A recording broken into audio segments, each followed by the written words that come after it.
So I had a client who knew she was married to a wonderful, wonderful man. Consciously, she knew he was great, but she always had this like autopilot behavior of like being ungrateful and being mean. And she wanted to stop doing that. The question was basically, I want to be nice to my husband. What came up for her was, if I do, he's going to feel really good. It's going to make him feel really confident. And if he feels really great about himself, he might turn a little vain. He'll look really attractive to women.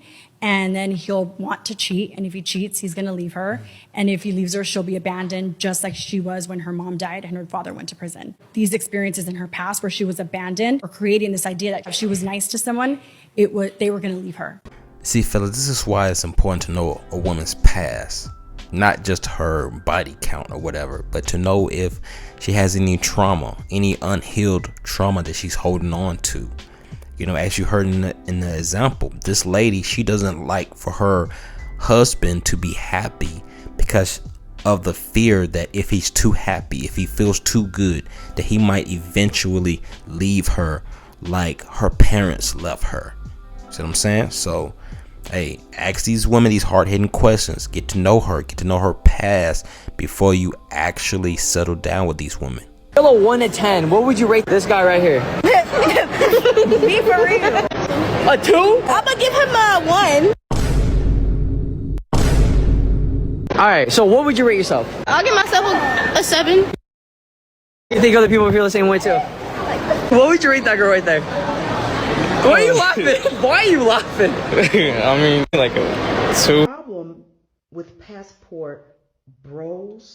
So I was thinking about this. Why do they care? Why do they care that men are going their own way and finding women in foreign countries? Why are they so upset? Why do they call them dusty and useless and then get mad that they're leaving? They don't want them, but they don't want them to leave. And why are they making these videos? To tell us how they don't care. And it finally struck me. The video is not for the passport boys. The videos are for their orbiters, the friend zone men. They want to make sure they don't get this idea in their head that they can go somewhere else, that there are other women available to them if they just leave the country.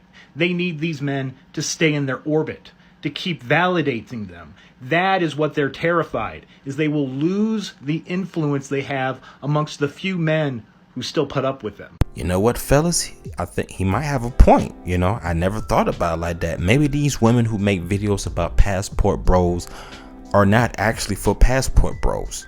They're for the guys who could potentially wake up and smell the roses and wake up and realize that, you know what? Maybe the grass is greener on the other side. Oh, you know.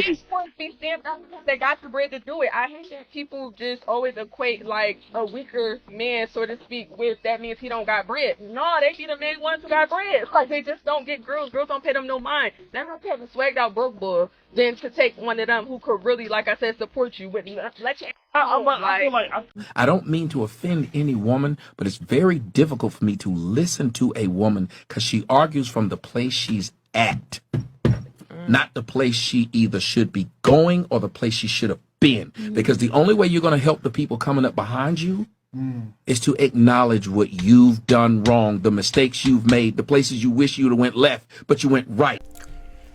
You know, I agree, but, you know, most women have to first admit to themselves that they was wrong before they can help others see the light. You know what I'm saying? They first have to see the light. You know, they have to admit that either they was wrong or they was taught wrong by their moms or aunties and friends, you know, family members and things like that. You know, they have to acknowledge to themselves, be vulnerable to themselves before they can actually teach other women, to teach the next generation of women what's wrong and right. They have to first see their mistakes, you know, acknowledge their poor judgments and stop blaming every single thing on men or on their exes. Look at the things that they've done wrong, and then and only then will they be able to teach the next generation of women what's right and wrong.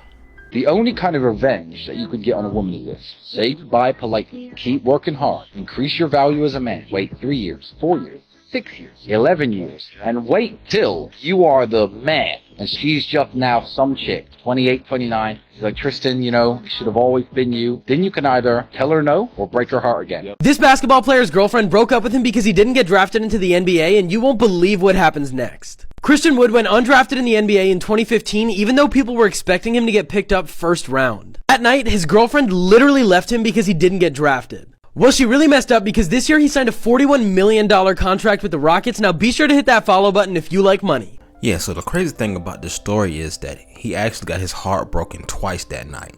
He got his heart broken by the game that he loved, and he also got his heart broken by the woman that he loved.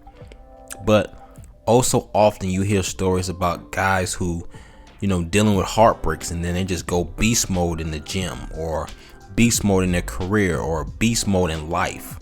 You know, it's crazy. It's almost like, you know, like Dragon Ball Z or just any anime for that matter. When you have like a character and they, you know, lose something, they lose a loved one or they're about to lose it all, that's when they just turn up to another level and just go beast mode. And so I don't know, I guess that's just how it is for most men. When your back's against the wall, you just tap into a whole nother level.